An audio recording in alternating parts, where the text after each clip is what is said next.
जब प्रधानमंत्री जी दिल्ली आते हैं और 2014 में असली जादू शुरू होता है। मैंने कहा कि 2014 में वो 609 नंबर पे थे, कुछ ही सालों में वो दूसरे नंबर पे पहुंच गए। कैसे पहुंचे?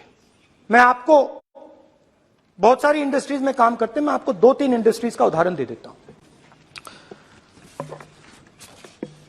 एयरपोर्ट इंडस्ट्री की बात, एयरपोर्ट्स की बात करते हैं।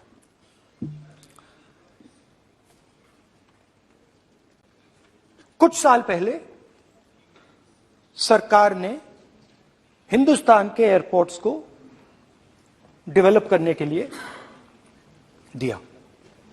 नियम था, there was a rule that anybody who does not have prior experience in airports cannot be involved in development of these airports. नहीं, गलत नहीं बोल रहा हूं।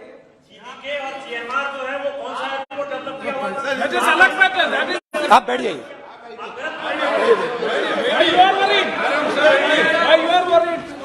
अडानी के डिफेंस में आ गए सर। देखिए, अरे माननीय सदस्य प्लीज मेरी बात सुनो। तो 1 मिनट मेरी बात सुनो। ये एक मिनट बात सुनेंगे। ये संसद है, अपन किस दिशा पर चर्चा कर रहे हैं ये देश देख रहा है। हमें राष्ट्रपति अभिभाषण पर चर्चा करेंगे उचित रहे, बाकी आपकी इच्छा है, स्वतंत्र अभिव्यक्ति है। मेरा मानना ये तो अपन एक विषय पर ओके, तो आपको तो रूल था, नियम था। हाँ, पॉइंट ऑफ ऑर्डर किस पे है सर? कैसे एयरपोर्ट का प्राइवेटाइजेशन तो उनके समय हुआ, ऐसी कोई पार्टी थी जिसका अनुभव था? ये कौन सी बात कर रहे हैं? बोलिए। ओके प्लीज ओके, बोलने दे आपको नेता को, तो बोलने दे आपको नेता को। रूल था, प्लीज बोलने दे। रूल था कि अगर कोई एयरपोर्ट बिजनेस में नहीं था तो वो इन एयरपोर्ट्स को ले नहीं सकता था। इस रूल को हिंदुस्तान की सरकार ने बदला। किसी ने भी बनाया हो रूल था, किसी ने भी बनाया हो रूल था। रूल बनाया किसने बात नहीं है, रूल बदला किसने बात है। रूल बदला गया और किसके लिए? किसने किया है?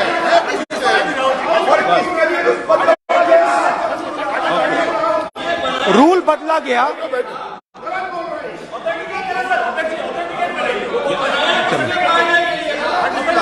चलता रहेगा क्या सर? आप रूल को बदला गया। सर बोलने दीजिए। करना चाहिए सर, ऑथेंटिकेट करना चाहिए। चलिए आप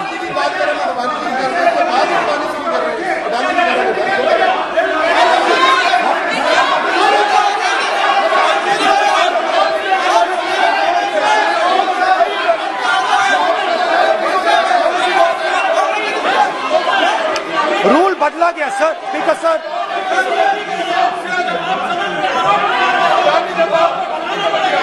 बैठे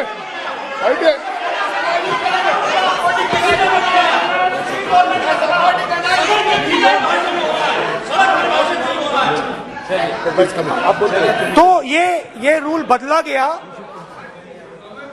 उस समय मीडिया में इसके बारे में चर्चा हुई थी।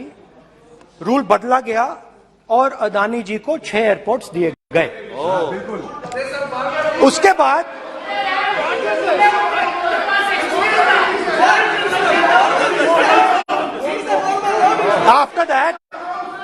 after that India's most strategic profitable airport, Mumbai airport, was taken away by GVK, hijacked by using the agencies. The agencies को सीबीआई ईडी का प्रयोग कर जीवीके पर दबाव डालकर हिंदुस्तान की सरकार ने उस एयरपोर्ट को अदानी जी के हाथों में कर दिया। सच है। रिजल्ट क्या आया? रिजल्ट आया कि एयरपोर्ट्स में आज अदानी जी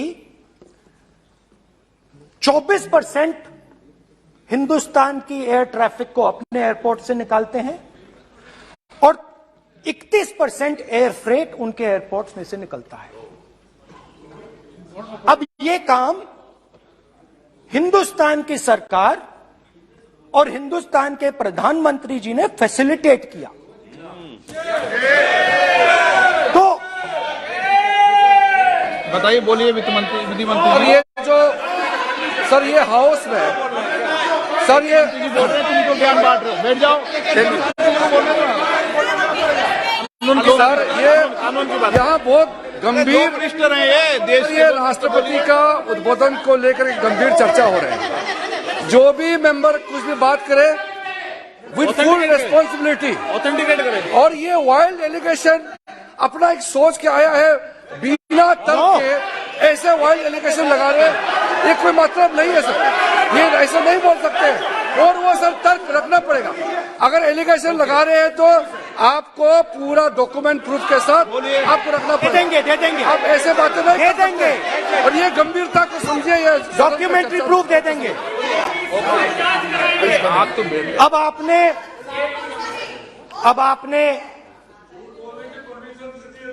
जो पिछले स्पीकर थे उन्होंने फॉरेन पॉलिसी की बात की, हम भी फॉरेन पॉलिसी की बात करते हैं। चलिए डिफेंस से शुरू करते हैं।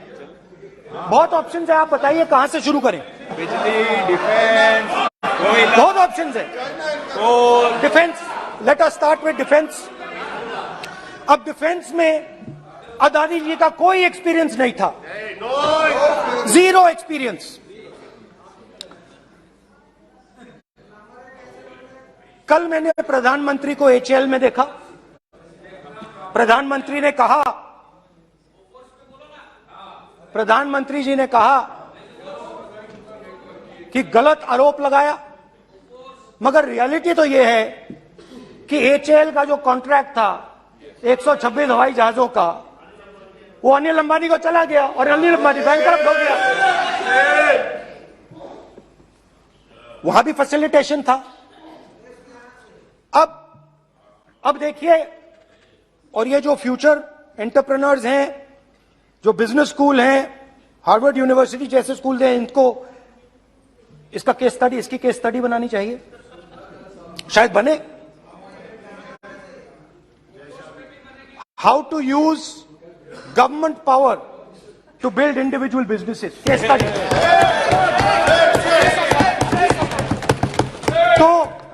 तो अब देखिए, अदानी जी की डिफेंस में इंटरेस्ट देखिए।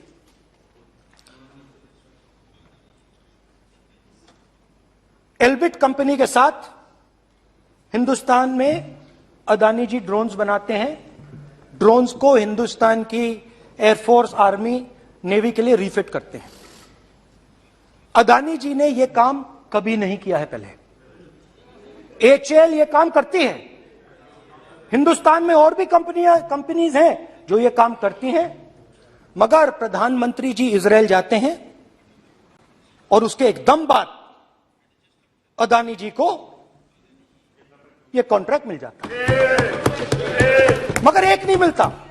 ये मत सोचिए कि सिर्फ एक कंपनी की बात हो रही है, ये इंडस्ट्रीज की बात होती है यहां पे। जैसे मैंने आपको दिखाया, एयरपोर्ट का पूरा सिस्टम उठा के ले गए, 30% मार्केट शेयर एयरपोर्ट में ले गए, वैसे ही डिफेंस में करा। तो 4 डिफेंस की इनके पास कंपनीज हैं। यह काम इन्होंने कभी नहीं किया। स्मॉल आर्म्स, जिसमें टवॉर है जो हमारी स्पेशल फोर्सेस यूज करती है, आर्मी यूज करती है, जिसमें गलील स्नाइपर राइफल है, ये सब अदानी जी बनाते हैं। सीधा स्ट्रेट इजराइल में प्राइम मिनिस्टर जाते हैं, प्राइम मिनिस्टर के साथ वहां पे मतलब बीच में पैदल चलते हैं और फिर जादू से पीछे से इंडिया का फर्स्ट कॉम्प्रिहेंसिव एमआरओ मिल जाता है मेंटेनेंस के लिए, जहाजों के मेंटेनेंस के लिए। स्मॉल आर्म्स का बिजनेस मिल जाता है, इजरायली जो ड्रोन्स हैं उसका बिजनेस मिल जाता है। मतलब जो हिंदुस्तान और इजराइल का डिफेंस का रिश्ता है वो पूरा का पूरा अदानी जी के हाथ में चला जाता है। खत्म कहानी। हाँ, उसमें पेगासस भी है, तो पता नहीं वहां से क्या मतलब पेगासस कैसे आया, क्या हुआ, किसने दिया। अच्छा, एक और बड़ी इंटरेस्टिंग चीज है, एक कंपनी है अल्फा डिफेंस, जो डिफेंस इलेक्ट्रॉनिक्स का काम करती है, एवियोनिक्स का काम करती है और बहुत स्ट्रेटेजिक कंपनी है, वो भी अदानी जी के हवाले कर दी गई। अदानी जी ने एक्वायर कर लिया। तो आपने देखा कि एयरपोर्ट्स का बिजनेस 30% मार्केट शेयर, हिंदुस्तान और इजराइल का जो वेपन्स का बिजनेस है 90% उठा के ले गए। एक विजिट फॉरेन पॉलिसी, ये है फॉरेन पॉलिसी। चलिए, अब मैंने आपको इजराइल की बात बताई, ऑस्ट्रेलिया चलते हैं। कोयला, ऑस्ट्रेलिया चलिए। ऑस्ट्रेलिया में अदानी जी जाके नहीं क्यों? आप तो डिबेट करना चाहते थे, आप भी तो डिबेट करना चाहते थे। आपने बोला था कोई भी विषय पे डिबेट हो तो हो गया अब डिबेट। अब क्यों डर रहे हो डिबेट से? अब क्यों डर रहे हो डिबेट से? क्यों डर रहे हो? जब हमने जेपीसी की मांग की आपने बोला सदन में उठाओ, अब क्यों डर रहे हो? अब क्यों डर रहे हो? अब क्यों डर रहे हो? आप चर्चा से क्यों डर रहे हो? चर्चा से डर रहे हो आप? बैठे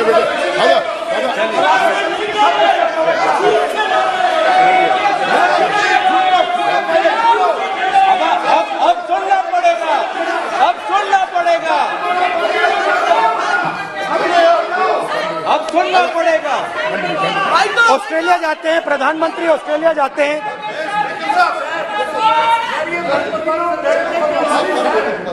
प्रधानमंत्री ऑस्ट्रेलिया जाते हैं। He's not yielding.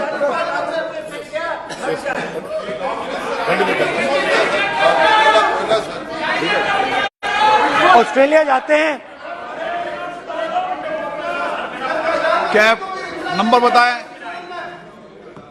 69। Not yielding.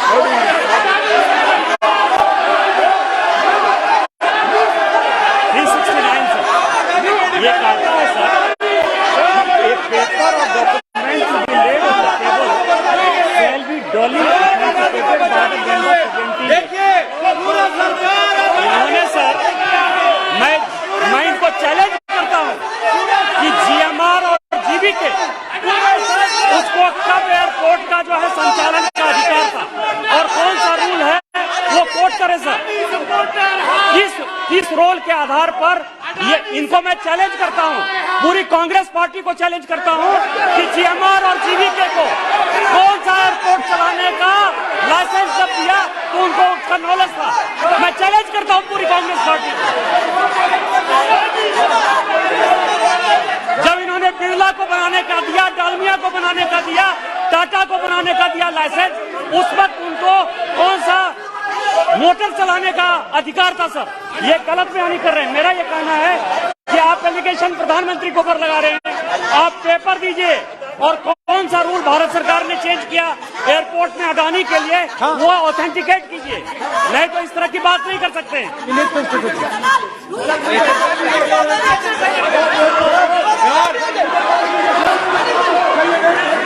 करना पड़ेगा, ऑथेंटिकेट करना पड़ेगा। राहुल गांधी जी आपको ऑथेंटिकेट करना पड़ेगा।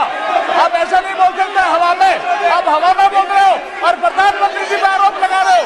आपको ऑथेंटिकेट करना ही पड़ेगा। आप ऐसे ही बोल रहे हो कि जीएमआर का जीवीके के समय रूल था, कहा था रूल? कोई रूल नहीं था। आपको यह तो ऑथेंटिकेट और ऑथेंटिकेट करके ही रखना पड़ेगा आपको। पहले ले और उसके बाद आगे बात करने देंगे, नहीं तो माफी मांगिए देश से। आप प्रधानमंत्री जी पर आरोप लगा रहे हैं, सर बोलने दीजिए। अनाप शनाप आरोप लगा रहे हैं, बिना किसी डॉक्यूमेंट का आरोप लगा रहे हैं प्रधानमंत्री जी पे। रूल 353 सर, रूल 353 किया है sir, no allegation of defamatory और incriminatory nature shall be made unless you have given notice. छोड़िए, वो तो प्रधानमंत्री के खिलाफ एलिगेशन लगा रहे हैं बिना नोटिस दिए, बिना कोई डॉक्यूमेंट दिए। सर ये रिकॉर्ड पर नहीं जाना चाहिए सर, ये बिल्कुल रूल का उल्लंघन है। और क्या क्या बातें वो कह रहे हैं सर, मैं उसको रिपीट नहीं करना। Reckless allegation, baseless allegation in violation of rule.